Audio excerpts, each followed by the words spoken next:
Gentle parenting has taken over the internet. Millions of parents swear by it.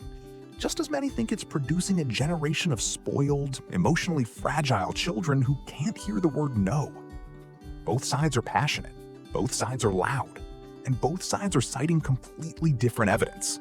So today, we're doing something neither camp has done properly. We're going straight to the peer-reviewed science. Not parenting influencers, not viral Twitter threads, not anecdotes. The actual studies, the actual data, and the actual researchers who've spent careers studying how children develop. By the end of this video, you'll know exactly which parts of gentle parenting the neuroscience supports and which parts the research says you need to think twice about. Stick around, because the answer is more nuanced than either side wants you to believe. Welcome to Raised by Science. I'm going to be straight with you today. This video isn't going to tell you gentle parenting is perfect, and it's not going to tell you it's a disaster. What it's going to do is show you the actual evidence, break down what works and why, and flag the areas where the research gets more complicated. Let's start at the beginning.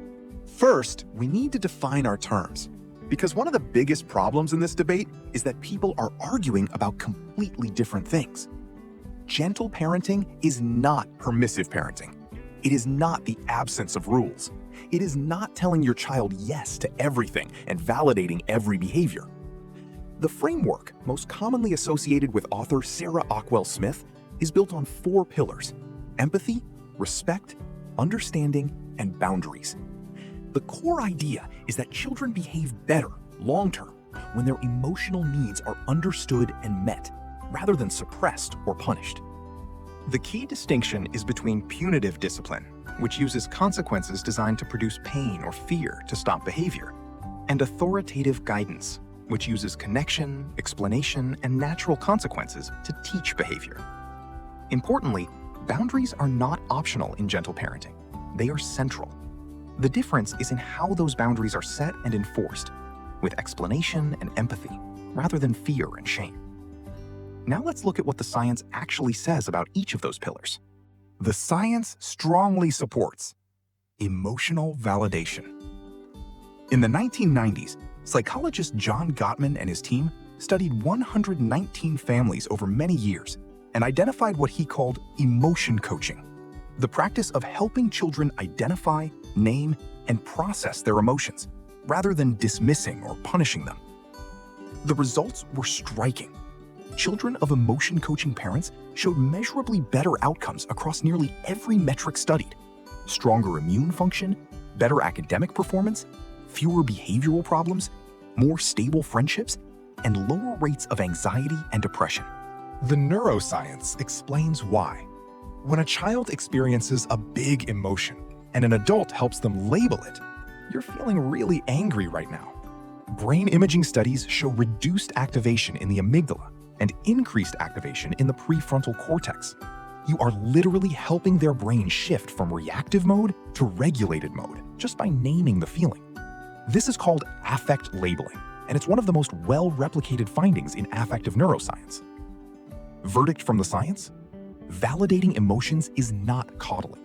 It is one of the most evidence-supported things a parent can do for long-term mental health. The science strongly supports secure attachment. Mary Ainsworth's attachment research, conducted across decades and replicated across cultures, established that children with secure attachment, formed through consistent, warm, responsive caregiving, show dramatically better outcomes across almost every area of development. Securely attached children explore more independently. They recover from stress faster. They show more empathy. They develop stronger executive function. They have lower rates of mental health difficulties in adulthood. And critically, the research of Alan Sroth at the University of Minnesota showed that secure attachment in infancy predicted social competence, emotional regulation, and academic engagement all the way into adolescence. Responsive caregiving, the heart of gentle parenting, is not just a philosophy. It is the evidence-based foundation of healthy child development. Verdict? The science is unambiguous here. Responsiveness matters enormously.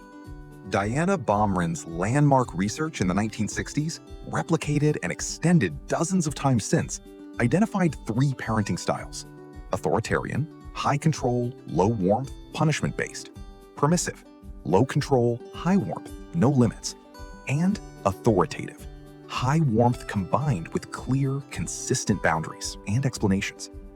The data from over 50 years of research is consistent. Authoritative parenting produces the best outcomes across virtually every measure: academic achievement, mental health, social skills, and behavioral regulation. Gentle parenting, at its core, is authoritative parenting with an emphasis on the warmth dimension. The science supports this approach strongly. Verdict? Yes, the science backs this up. Now, here's where it gets more complicated, and this is the part most gentle parenting advocates don't talk about. Issue 1. The research on always following the child's emotional lead. Some interpretations of gentle parenting suggest that parents should always wait for a child to be fully calm before addressing a behavior, never setting a boundary during emotional distress. The research here is more nuanced. Developmental psychologist Ross Greene's work on collaborative problem solving shows that timing matters. You shouldn't try to reason with a child mid-meltdown.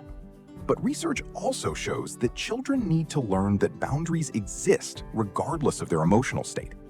The goal is to validate the emotion and maintain the limit simultaneously. Dropping the limit entirely to avoid distress does not serve the child's development. Issue 2. Parental burnout is real, and it affects children. Several studies, including research published in the Journal of Child Psychology and Psychiatry, have shown that parenting approaches that require constant emotional availability and high-intensity responsiveness can significantly increase parental exhaustion, and that an exhausted, depleted parent is actually less responsive and less regulated than a rested parent who uses less intensive methods. The research is clear that a regulated parent matters more than any specific technique. If a parenting approach is systematically depleting you, the science says that is a problem worth taking seriously, not a sacrifice to be celebrated. Issue 3.